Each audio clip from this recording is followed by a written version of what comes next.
Friends, now we are going to discuss our example number 7 of exercise 2.3.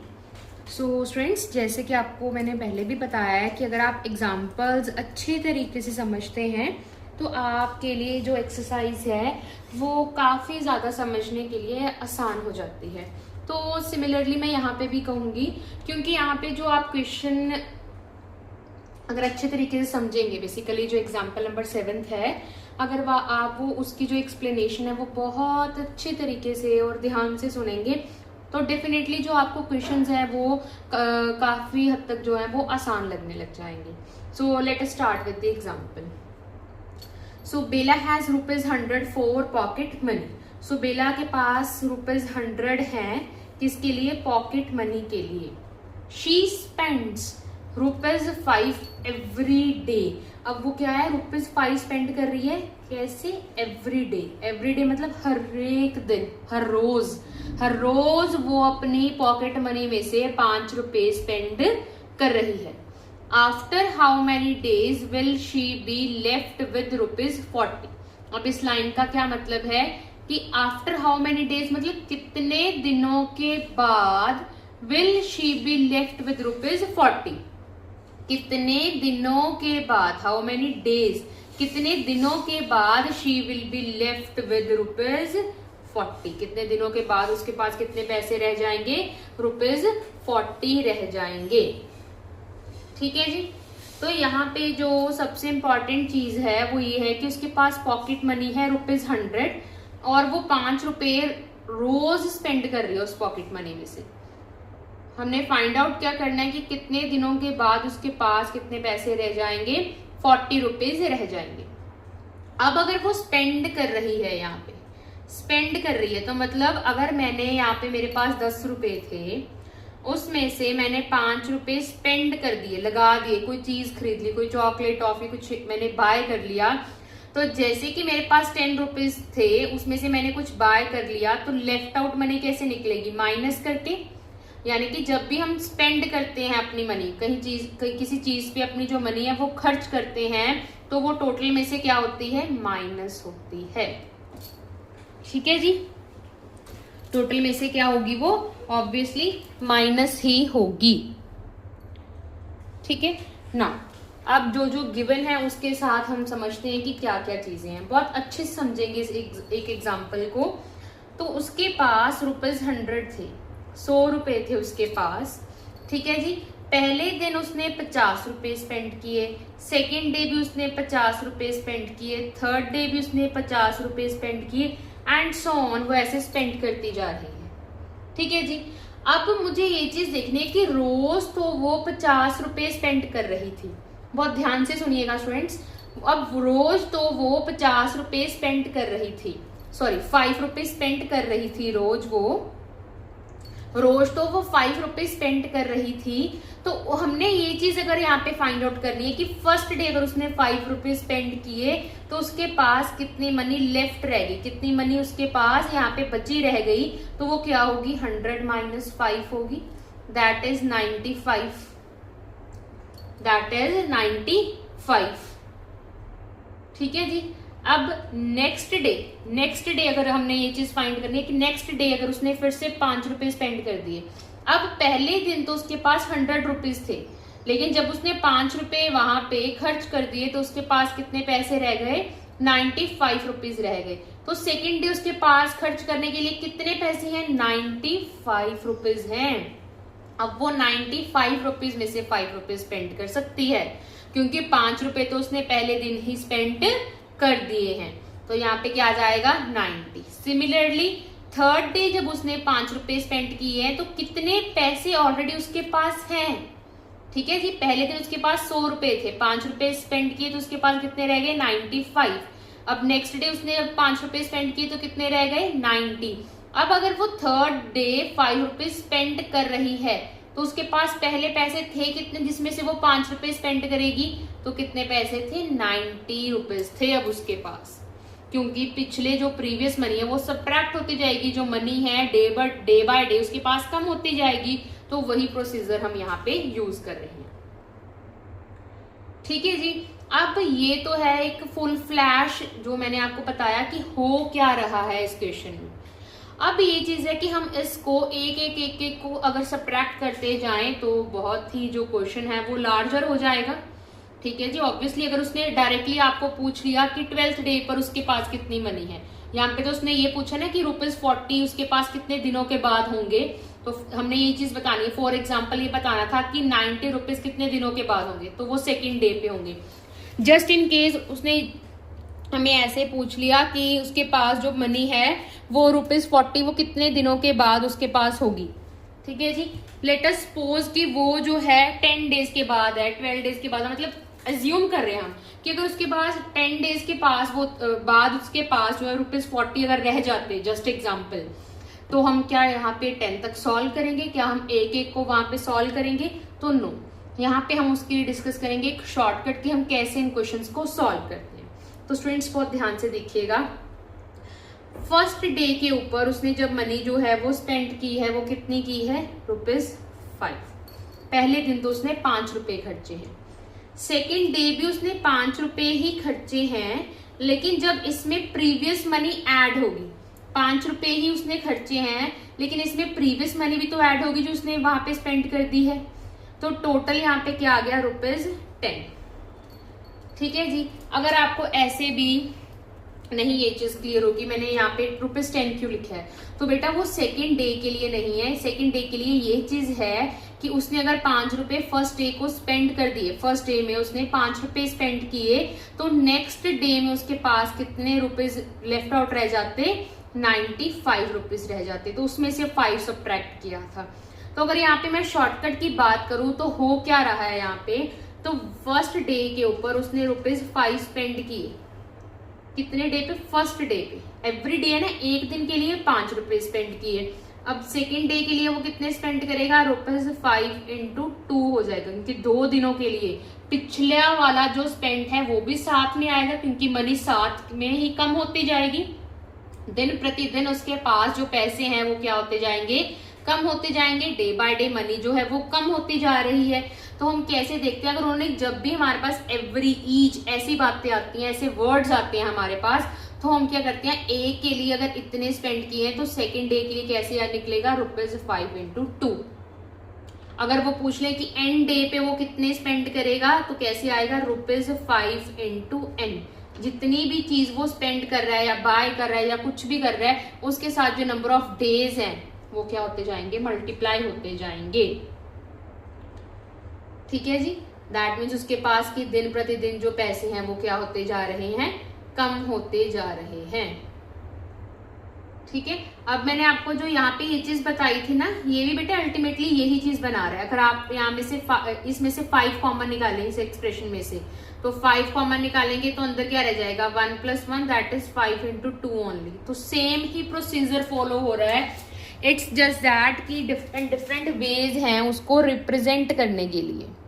बिल्कुल हो same चीज रही है, इट्स जस्ट दैट कि डिफरेंट वेज हैं उसको एक्सप्रेस करने के लिए, नथिंग एल्स। हो सब सेम रहा है, सिर्फ वेज हैं उसको रिप्रेजेंट करने के लिए। ठीक है जी, अब अगर मैं इसको टेबल फॉर्म में, टेबुलर फॉर्म में रिप्रेजेंट करूं, तो मेरे पास जो डेज हैं, नंबर ऑफ डेज जो हैं, ठीक है, डेज के जो नंबर हैं, नंबर ऑफ डेज जो हैं, क्यों मैंने यहाँ पे नंबर ऑफ डेज लिखा? क्योंकि जो अमाउंट है, जो अमाउंट लेफ्ट है, कितने पैसे उसके पास बच गए हैं, वो किसके ऊपर डिपेंड कर रहा है? नंबर ऑफ डेज के ऊपर डिपेंड कर रहा है कि उसके पास कितने पैसे रह जाएंगे। क्योंकि हर एक दिन वो स्पेंड कर रहा है, तो ऑब्वियसली जो अमाउंट लेफ्ट है वो किसके ऊपर डिपेंड कर रही है? नंबर ऑफ डेज के ऊपर डिपेंड कर रही है। अब फर्स्ट डे, 0 डे, उसके पास 0 डे सबसे पहले, मतलब इनिशियल पॉइंट पे उसके पास कितने पैसे थे? ₹100 थे। ठीक है जी, अब फर्स्ट डे के ऊपर क्या हुआ? उसने 100 में से ₹5 जो हैं वो स्पेंड कर दिए, तो हमारे पास कितने आ गए पैसे? 95 फर्स्ट डे के ऊपर। ठीक है जी, अब जैसे जैसे जो डेज हैं वो इंक्रीज होते जाएंगे, उसके पास जो मनी है वो कम होती जाएगी, क्योंकि ऑलरेडी पीछे जो है उसके पास वो मनी वो स्पेंड करता आ रहा है। ठीक है, आइदर तो आप ये मेथड फॉलो कर लीजिए, या फिर इसका शॉर्टकट क्या है कि यहाँ पे 100 में से 5 रुपीज उसने जो है वो स्पेंड किए हैं, ठीक है, जो स्पेंड किए हैं वो सब्ट्रैक्ट होंगे। 5 रुपीज स्पेंड किए कितने, किस डे पे, सेकेंड डे पे। अब सेकेंड डे पे उसने कितने रुपीज स्पेंड कर दिए, 5 रुपीज। तो यहाँ पे क्या आ जाएगा, 100 minus 5 into 2 is 10, so 100 minus 10 is 90। Similarly अगर थर्ड डे के ऊपर भी उसने स्पेंड किया, सो it is 100 minus 5 into 3, that is 85। तो 5 रुपए, अगर आप यहाँ पे एक पैटर्न फॉलो करें तो सबसे पहले उसके पास 100 रुपीज थे, फिर 5 रुपए कम हुए 95, फिर कम हुए 90, देन 85। जस्ट डिफरेंस यहाँ पे क्या है कि अगर तो आप इनिशियल वैल्यू को लेके सॉल्व करना चाहते हैं तो ये वे है, अगर आप जैसे जैसे मनी जो है वो डिक्रीज हो रही है उसमें से माइनस करेंगे तो आप इस तरीके से कर सकते हैं। इट्स जस्ट दैट कि जो ये वाला तरीका है ना, यहाँ पे जो ये वे मैंने यहाँ पे ये वाला डिस्कस किया, ये इसका शॉर्टकट है कहीं ना कहीं, बस उसको शॉर्टर वे में बताया गया कि वो कैसे सॉल्व कर रहे हैं। कुछ डिफिकल्ट तो नहीं है, सिर्फ यहाँ पे ये चीज है कि आपको अच्छे तरीके से जो कंसेप्ट है, कंसेप्ट की जो विजुअलाइजेशन है वो क्लियर होनी चाहिए कि हम कर क्या रहे हैं। ठीक है जी। अगर आप अब यहाँ पे पैटर्न देखें तो उसके पास देखिए रोज 5 रुपए कम हो रहे हैं। देखिए यहाँ पे इन दोनों को सब्ट्रैक्ट करेंगे तो 5, इन दोनों को करेंगे तो 5, इन दोनों को करेंगे तो 5, मतलब रोज 5 रुपीज क्या हो रहे हैं, स्पेंड हो रहे हैं। जब भी एवरी डे, ईच एवरी इस तरीके की बात आए तो आपने क्या करना है, जिस भी चीज के लिए ईच एंड एवरी की बात हो रही है उसको एन जो है वो क्या करना है, लेट कर लेना है। तो यहाँ पे किसके लिए, ईच डे, एवरी डे के लिए बात हो रही है, इसलिए एन क्या हो जाएगा, लेट अस अज्यूम, और let us assume n is number of day. यहाँ पे n क्या हो जाएगा, नंबर ऑफ डे हो जाएगा। ठीक है जी। अब इसको जनरलाइज करने के लिए हम क्या निकालते हैं, nth इक्वेशन निकालते हैं।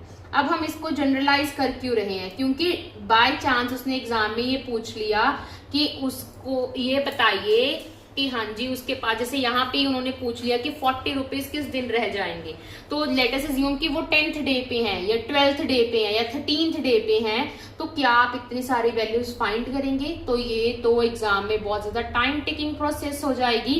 दैट्स वाई हम क्या करते हैं, एक linear equation for in generalisation में जो लीनियर इक्वेशन है वो फाइंड आउट कर लेते हैं। तो यहाँ पे मैंने क्या किया, n को अस्यूम कर लिया नंबर ऑफ द डेज। ठीक है। तो अब हमें क्या करना है, अमाउंट, क्योंकि फाइंड जो करना है हाउ मेनी डेज, कितने दिनों के बाद उसके पास इतना अमाउंट रह जाएगा वही फाइंड करना है। तो हम यहाँ पे अमाउंट लेफ्ट ही तो फाइंड कर रहे थे ऐसे सब्ट्रैक्ट करके, तो amount left on nth day, nth day के ऊपर उसके पास कितना अमाउंट लेफ्ट रह जाएगा, टोटल अमाउंट जो था 100 माइनस अब 5 रुपीज इंटू, हम यहाँ पे देखिए अगर आप पैटर्न यहाँ पे अच्छे तरीके से फॉलो करें और समझें तो देखिए यहाँ पे क्या था, नंबर ऑफ डेज थे, मैंने यहाँ पे आपको बताया भी था, नंबर ऑफ डेज के साथ हम मल्टीप्लाई कर रहे हैं। अब जैसे ही यहाँ पे फर्स्ट डे था तो 1 मल्टीप्लाई किया, सेकेंड डे के लिए 2 मल्टीप्लाई किया, थर्ड डे के लिए 3 मल्टीप्लाई किया, सिमिलरली nth डे के लिए क्या मल्टीप्लाई होगा, n। So the generalise equation is 100 minus 5n। ठीक है जी। अब क्या गिवन है हमें, हाउ मेनी डेज, फाइंड क्या करना है, मतलब n फाइंड करना है हमें, यहाँ पे डेज फाइंड करने हैं तो n ही तो थे नंबर ऑफ डेज, ये हमें फाइंड करनी है। Will she be left with ₹40, कितने पैसे उसके पास रह जाएंगे, अब लेफ्ट बताया है तो लेफ्ट मनी कहाँ पे आ रही है, यहाँ पे आ रही है, तो कितने लेफ्ट रह जाएंगे, ₹40, यानी कि यहाँ पे लेफ्ट अमाउंट हमें गिवन है, दैट इज ₹40।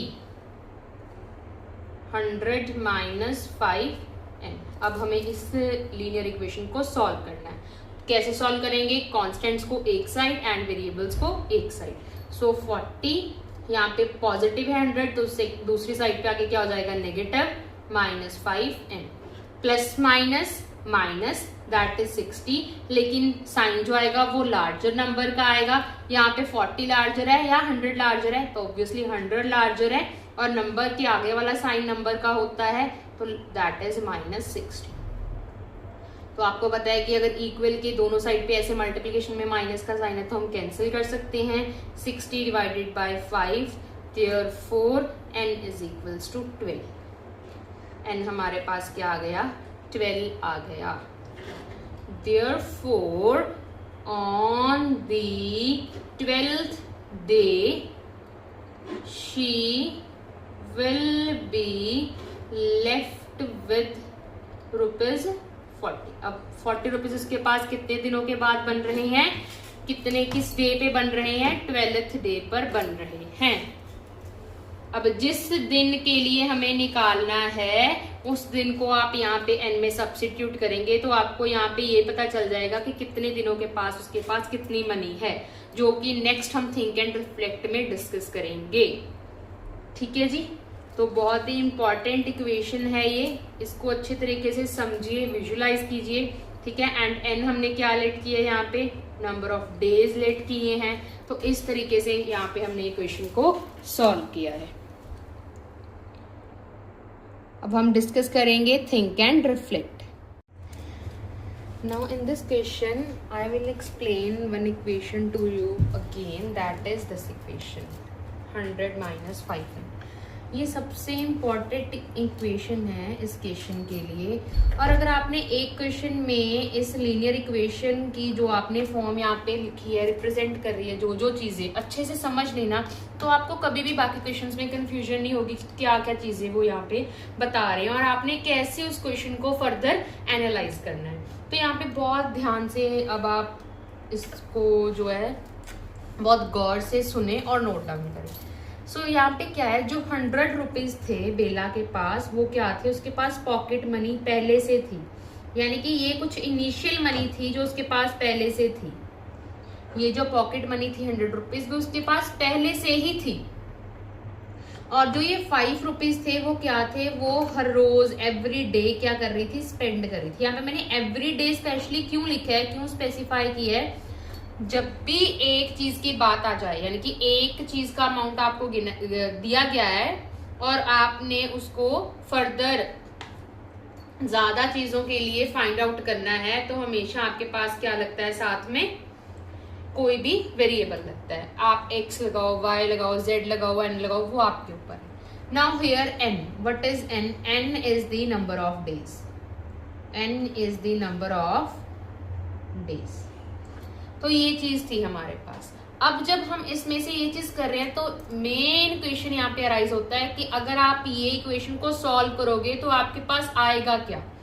तो इतने पैसे जो थे वो बेला के पास थे, इतने उसने स्पेंड कर दिए, तो ऑब्वियसली आपके पास क्या आएगा यहाँ पे कि कौन सा जो अमाउंट है उसके पास लेफ्ट रह गया, अमाउंट लेफ्ट ऑन दी। अब यहाँ पे जौन सा भी दिन होगा उसी दिन की लेफ्ट अमाउंट आएगी, तो हमने यहाँ पे क्या लिखना है, nth डे, क्योंकि nth डे हमने एक जनरलाइज इक्वेशन, लीनियर इक्वेशन लिखी है, इसलिए हमने वहां पे क्या लिखा है, nth डे। तो ये बहुत ही इंपॉर्टेंट जो है इक्वेशन है, जो आपको पता होनी चाहिए कि इसमें कौन कौन सी चीजें गिवन है और कैसे कैसे गिवन है। अब इसी के रिगार्डिंग आपको एक थिंक एंड रिफ्लेक्ट में एक क्वेश्चन गिवन है, वो हम यहाँ पे सॉल्व करेंगे। So the question is what amount will be left on the 15th day। Question क्या है हमारे पास, what amount will be left on 15th day।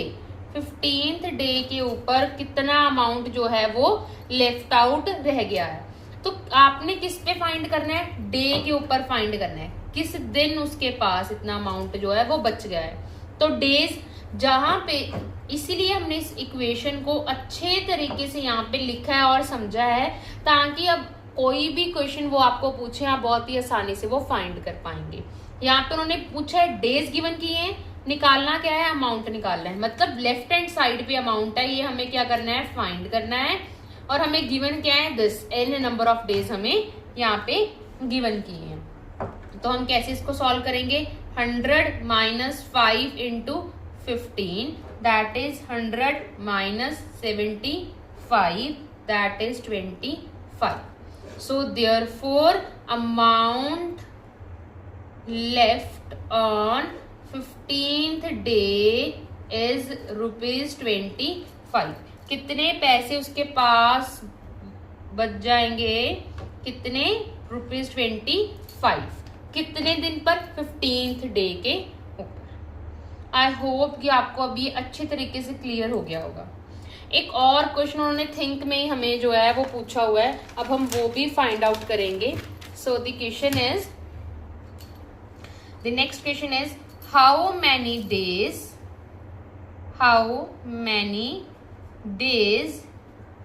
will it take for the entire amount to be spent? कहते हैं अब उसे कितने दिन लगेंगे, हाउ मैनी डेज मतलब उसको अब कितने दिन लगेंगे सारा का सारा अमाउंट स्पेंड करने के लिए। क्या बोल रहा है वो कि अब उसको कितने दिन लगेंगे कि उसका जो सारा अमाउंट है वो क्या हो जाए, फिनिश हो जाए। सारा अमाउंट फिनिश होने के लिए उसको कितने डेज लगेंगे, अब हमें वो फाइंड करना है। तो अगेन आपको यही वाली इक्वेशन यहाँ पे यूज करनी है। क्या थी equation, amount left on nth day is equals to 100 minus 5n, where n हमारे पास क्या थे, नंबर ऑफ डेज थे। यही वाली इक्वेशन हमने यूज की थी, यहाँ पे सारा अच्छे तरीके से एक्सप्लेन किया था, वही सेम चीजें मैंने यहाँ पे लिखी है। अब क्वेश्चन में वो क्या बोल रहे हैं, क्या हमें फाइंड करना है, हाउ मेनी डेज, क्या फाइंड करना है, n था हमारे पास नंबर ऑफ डेज, तो ये हमें क्या करना है, फाइंड आउट करना है। Will it take for the entire amount to be spend, सारा का सारा जो अमाउंट है वो स्पेंड कर दें। अगर उसने सारा अमाउंट स्पेंड कर दिया तो अमाउंट लेफ्ट क्या हो जाएगी, यहाँ पे हमने लेफ्ट हैंड साइड पे क्या मेंशन किया है, अमाउंट लेफ्ट मेंशन किया है। अब अगर उसने सारा का सारा अमाउंट स्पेंड कर दिया, जैसे मैंने आपको 10 रुपीज दिए थे, ठीक है जी, आपने उसको मतलब शिफ्ट में यूज कर करके सारे पैसे आपने खत्म कर दिए, तो अब आपके पास कितने अमाउंट जो है वो लेफ्ट रह जाएगी, that is zero amount left रह जाएगी आपके पास। सारे के सारे पैसे मतलब आपने स्पेंड कर दिए। जब भी आपने सारे के सारे पैसे या सारे की सारी जो वैल्यू ऑफ द मनी है वो स्पेंड कर दी है, तो आपके पास लेफ्ट आउट क्या रह जाएगा, 0, that means no money. So is equals to ₹100 minus 5n। तो अब आप इसको सॉल्व करेंगे इस इक्वेशन को, दैट इज दिस इक्वेशन। तो यहाँ पे ये नेगेटिव साइन में अगर वेरिएबल के आगे नेगेटिव साइन है तो हम इसको उधर शिफ्ट कर सकते हैं और 100 को भी इधर शिफ्ट कर सकते हैं। दोनों तरीके से आप कर सकते हैं, मैं बता देती हूँ दोनों तरीके से। समटाइम्स ना स्टूडेंट को ये माइनर से कंफ्यूजन होती है कि कैसे लीनियर इक्वेशंस को सोल्व कर रहे हैं, ऐसे भी कर सकते थे और लाइक दिस। जब भी आपको कभी ऐसी कोई कंफ्यूजन हो तो आप दोनों तरीके से ट्राई करें क्वेश्चन। एक तो जिस आपने जैसे यहाँ से समझा वो मेथड ट्राई कीजिए, और जो भी दूसरा मेथड आपके माइंड में है उससे भी उस लीनियर इक्वेशन को सॉल्व कीजिए। अगर फिर भी आपके पास कोई डाउट है तो आप कमेंट सेक्शन में पूछ सकते हैं। So it is -100 minus 5n, minus और माइनस कैंसिल हो जाएगा, 100 divided by 5 is n is equals to 20, यानी कि 20th डे के ऊपर उसके पास सारा अमाउंट स्पेंड हो जाएगा। सो बेला will take 20 days for the entire amount to be spent। तो बेला को कितने दिन लगेंगे, 20 दिन लगेंगे सारा अमाउंट स्पेंड करने के लिए। और एक और तरीका था इसका, आप 5n को यहाँ पे शिफ्ट कर सकते थे लेफ्ट हैंड साइड पे, और इजीली यहाँ पे आप क्या कर सकते थे, यहाँ पे कटिंग करके इसको, तब भी सेम ही आंसर मिलता। तो ये और आप किसी भी तरीके से इसको सॉल्व कर सकते हैं। तो ये बहुत ही इंपॉर्टेंट चीजें हैं, आपको थिंक एंड रिफ्लेक्ट जो है साथ की साथ सॉल्व करने चाहिए। इसीलिए उन्होंने यहाँ पे गिवन किए हैं आपको थिंक एंड रिफ्लेक्ट, ताकि आप इनको सॉल्व करें और आपकी जो नॉलेज है वो इनहैंस हो, आपको समझ में आए कि जो जो क्वेश्चन में गिवन था और क्या क्या आपको फाइंड करना था। I hope this is clear to you now. The next example number 8, that is an auto rickshaw fare होता है किराया, ठीक है, fare starts at rupees 25 and remains the same for the initial 2 kilometers. Then it increases by ₹15 per kilometer. ठीक है. What will be the fare for a travel of 10 kilometre? So next हमारी example है. अब कुछ ऐसे examples होते हैं, कुछ ऐसे क्वेश्चंस होते हैं ना जिनको मैंने कल भी बताया था आपको कि जिनके स्टेटमेंट्स ना आपको बार बार रीड करनी चाहिए. तो ये भी एक बहुत अच्छी एग्जाम्पल बोलूँगी. इवन मैं तो बोलूँगी कि इसको इम्पॉर्टेंट मार्क कीजिए. दीज टाइप ऑफ जो एग्जाम्पल्स होती हैं ये आपका जो बेस है वो सेट करती हैं. बल्कि बेस सेट करने का यहाँ पे मतलब है कि बेस को स्ट्रॉन्ग करती हैं जो ऐसी एग्जाम्पल्स होती हैं. ठीक है जी. तो हमेशा आपको क्या करनी है कि ऐसे एग्जाम्पल्स को बल्कि ध्यान से करना और एग्जाम से पहले जरूर रिवाइज करके जाना है. बल्कि इसको ना आप इम्पोर्टेंट मार्क कर लीजिए या फिर हाईलाइट कर लीजिए दिस काइंड ऑफ एग्जाम्पल्स को कि हमने जरूर पढ़नी है, जरूर सॉल्व करनी है. Sorry. Okay. So the question is an auto rickshaw fair starts at ₹25. तो जो किराया है ऑटो रिक्शा का वो कहाँ से स्टार्ट होता है? 25 रुपीज से. ठीक है जी. And remains the same for the initial 2 kilometre. अब ये लाइन बड़ी इंपॉर्टेंट है. वो क्या बोल रहे हैं कि ऑटो रिक्शा है जिसका फेयर जो है वो स्टार्ट होता है 25 रुपीज से, लेकिन 2 किलोमीटर के लिए जो उसका फेयर है वो क्या रह रहा है? सेम रह रहा है.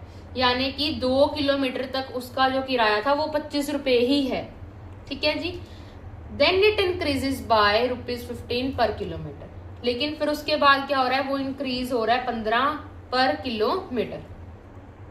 What will be the fare for a travel of 10 kilometre. क्या किराया होगा अगर उसने 10 किलोमीटर जो डिस्टेंस है वो ट्रेवल करना है? सबसे पहले जो गिवन है वो यहाँ पे हम नोट डाउन करेंगे. सो द गिवन इज जो फेयर है वो स्टार्ट हो रहा है ₹25 से, लेकिन remain the same for the initial 2 kilometres. So the solution starts with initial fair for initial 2 kilometre is ₹25. सो पहले 2 किलोमीटर के लिए जो फेयर है, जो किराया है वो क्या है? 25 रुपए है. ठीक है जी. देन फॉर एवरी किलोमीटर, हर एक किलोमीटर के लिए, यहाँ पे पर लिखे है ना, that means for every kilometre. Then for every kilometre the fare will increase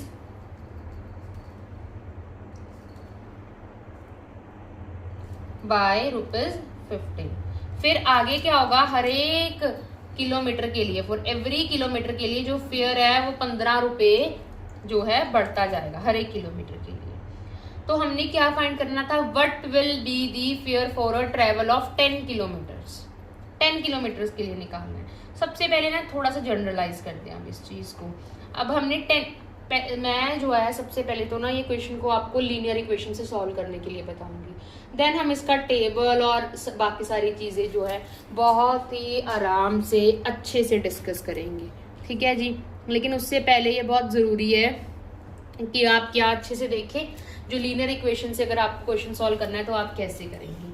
so for every kilometre the fare will increase by 15 kilometre. मैंने आपको बोला था, बहुत सारे क्वेश्चंस में मैंने आपको ये चीज बताई है कि जब जब वो आपको ये चीज बोले कि एवरी की बात आ जाए, हर एक की बात आ जाए, एक की बात आ जाए, कहीं पर भी पर की बात आ जाए, वहां पर हम क्या यूज करते हैं? वेरिएबल यूज करते हैं. क्या यूज करते हैं हम वहां पर? वेरिएबल का यूज करते हैं. तो यहाँ पे क्या होगा?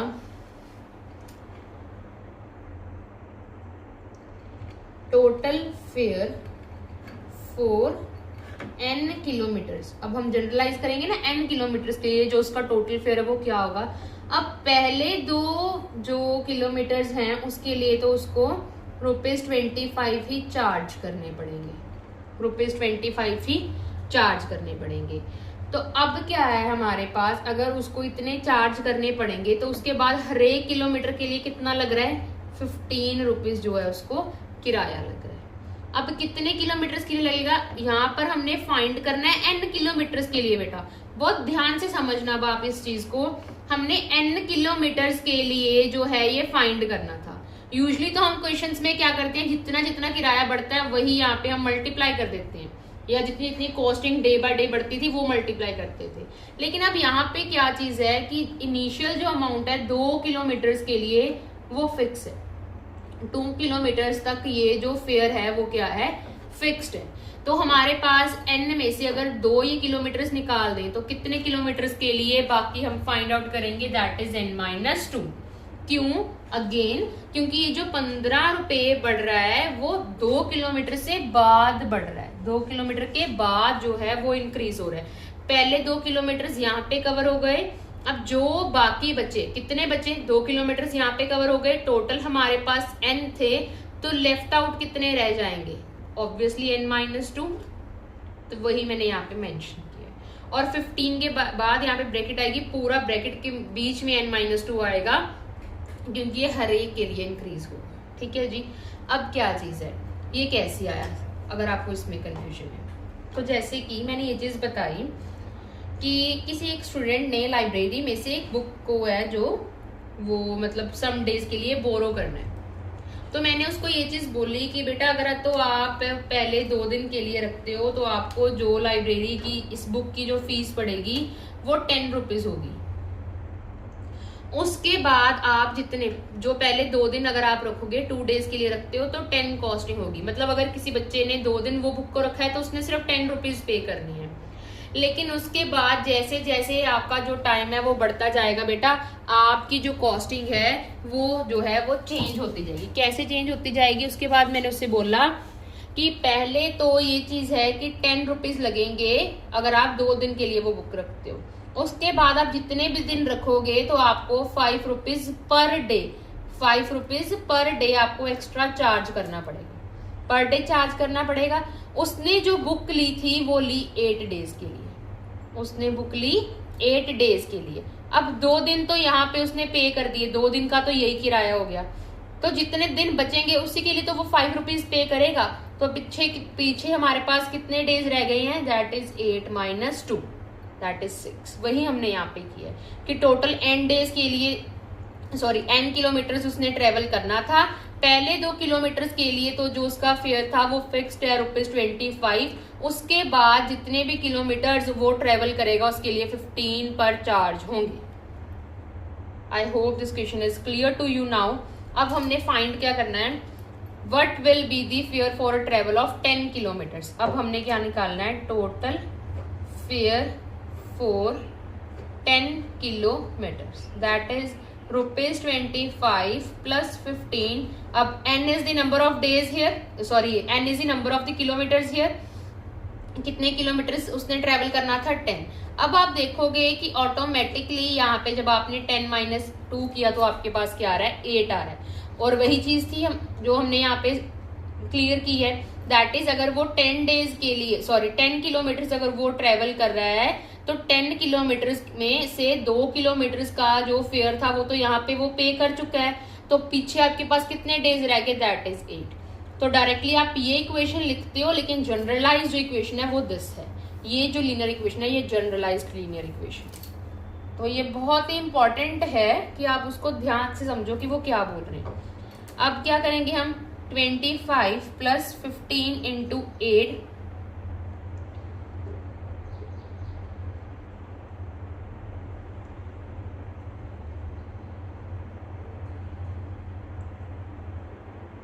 That is 145।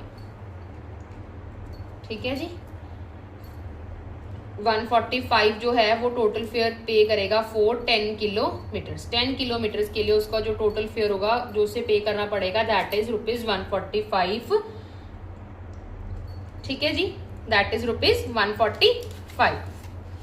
अब जो यहाँ पे टेबल को जनरलाइज कर रहे हैं वो क्या चीज है, अब हम वो देखते हैं कि इन्होंने टेबल जो है वो ग्रेजुअली कैसे बनाया है। तो सबसे पहले तो जो स्टूडेंट्स ने ध्यान से क्वेश्चन समझा है ना, ध्यान से क्वेश्चन को एंड अच्छे से एनालाइज किया, जैसे मैंने बताया उसको बहुत ध्यान से और गौर से सुना है, तो उनको समझ में आ गया होगा अब तक कि कैसे टेबल में हमें वो चीज बनानी है, कैसे टेबल को हम ग्रेजुअली इंक्रीज करेंगे।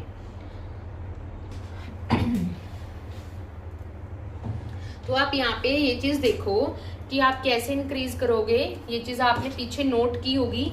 जैसे जैसे हम यहाँ पे मैंने बताया था कि डेज के साथ वो बढ़ता जाएगा, इसी ही चीज को हम टेबल में यूज करेंगे। ठीक है जी, इस ही इक्वेशन को हम क्या यूज करेंगे, टेबल में यूज करेंगे। तो सबसे पहले टेबल में यूज करने से पहले मैं फिर से एक चीज एक्सप्लेन करती हूँ कि पहले 2 किलोमीटर्स के लिए जो फेयर है वो सेम है। तो कैसे बनाएंगे, क्या आएगा टेबल में, किलोमीटर्स ट्रेवल्ड, नीचे क्या आएगा, जो फेयर था, जो उसका किराया था इन रुपीज वो लिखे। अब फर्स्ट एंड सेकंड 2 किलोमीटर्स के लिए तो ₹25 जो है वो फिक्स है कि 25 रुपए ही लगेंगे। अगर वो 1 किलोमीटर तय करता है तब भी उसे 25 रुपए देने पड़ेंगे, 2 किलोमीटर वो ट्रेवल करेगा फिर भी उसको 25 रुपीज ही देने पड़ेंगे। मतलब पहले दोनों किलोमीटर के लिए वो फिक्स था। अब जैसे जैसे वो जो है डिस्टेंस मोर ट्रेवल करेगा उसको क्या करना पड़ेगा, ये जो 25 रुपीज है ये तो देने ही पड़ेंगे, इसके साथ साथ 15 रुपीज और देने पड़ेंगे जैसे जैसे किलोमीटर ऐड होते जाएंगे। अब 25 रुपए उसने पहले 2 किलोमीटर के लिए दे दिए, अब उसके बाद कितना किलोमीटर रह गए, दैट इज 3 माइनस कैसे करेंगे आप, 3 - 2 ही करेंगे ना, ये 2 किलोमीटर तो ट्रेवल हो गए, तो 3 - 2 दैट इज 1, यानी कि 1 किलोमीटर के लिए वो पे करेगा। अब फोर्थ के लिए क्या होगा, 25 + 15 इंटू, अब 4 में से 2 किलोमीटर का उसने पहले ही पे कर दिया, तो पीछे कितने किलोमीटर रह गए, दैट इज 2 किलोमीटर। ठीक है जी। अब अगर वो 5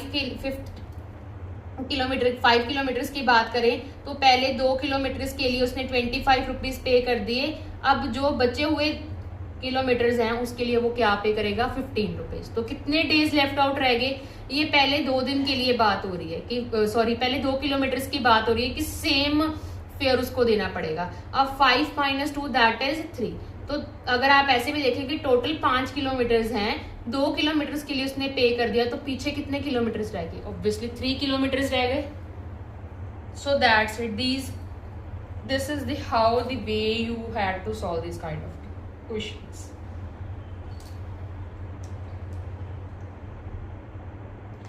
अब एक थिंक में क्वेश्चन है, क्या क्वेश्चन बोल रहे हैं वो, for how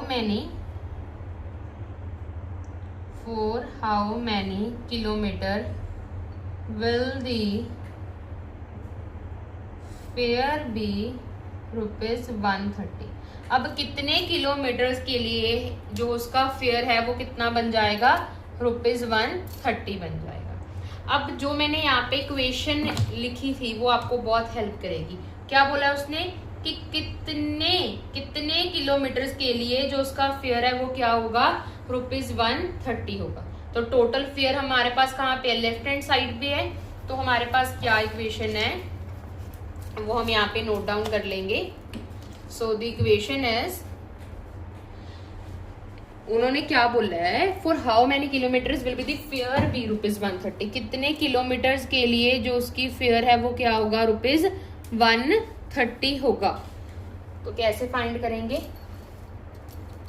total fare for n kilometres, ये जो मैंने जनरलाइज इक्वेशन आपको बताई थी वही मैं यहाँ पे दोबारा से नोट डाउन कर रही हूँ, where n is the kilometre. ठीक है ना, कितने किलोमीटर्स वो ट्रेवल कर रहा है वो है। Now total fare for n kilometres was ₹25 + 15 into n - 2। Question में बोल रहा है वो फॉर हाउ मेनी किलोमीटर्स, कितने किलोमीटर्स के लिए जो उसका फेयर है वो हमें गिवन है ₹130। अब n पे फेयर आएगा या फिर यहाँ पे फेयर आएगा, ये आप देखो, यहाँ पे टोटल फेयर आएगा ऑब्वियसली, क्योंकि n तो हमारे पास क्या थे, किलोमीटर्स थे जो वो ट्रेवल कर रहा था। ठीक है ना। तो यहाँ पे क्या आएगा, ₹130 हमें गिवन था, यहाँ पे ₹25 उसको लगेंगे। तो हमने फाइंड क्या करना था कि वो कितने किलोमीटर ट्रेवल कर सकता है, ये हमें फाइंड करना था। For how many kilometers will he be travel, will be the fare of ₹130। हमने ये फाइंड करना था ना कि कितने जो किलोमीटर्स हैं जिसके लिए उसका जो फेयर है वो क्या बनेगा, ₹130 बनेगा। तो यहाँ पे हमने फाइंड वही करना था, एन फाइंड करना था, एन ही था क्योंकि एन ही था ये क्या, किलोमीटर्स, कि कितने किलोमीटर्स वो ट्रेवल कर रहा है, वो एन ही यहाँ पे रेक्टिफाई कर रहा है। So 130 is equals to 25 plus 15n minus 15 into 2 is 30। Now 130 is equals to 25 minus 30 is minus 5 plus 15n. Now 130 plus 5 is equals to 15n. That is 135 is equals to 15n. That implies 135 divided by 15 into n. तो बहुत ही easy था equation, it's just that कि आपको ध्यान से देखना है, ठीक है जी। अब 5 3 ज़ा 15, 5 2 ज़ा 10, 5 7 ज़ा 35, 3 9 ज़ा 27। So n is equals to 9। तो क्या आएगा हमारे पास, how many kilometres if fare will be 130, therefore for 9 kilometres fare will be ₹130।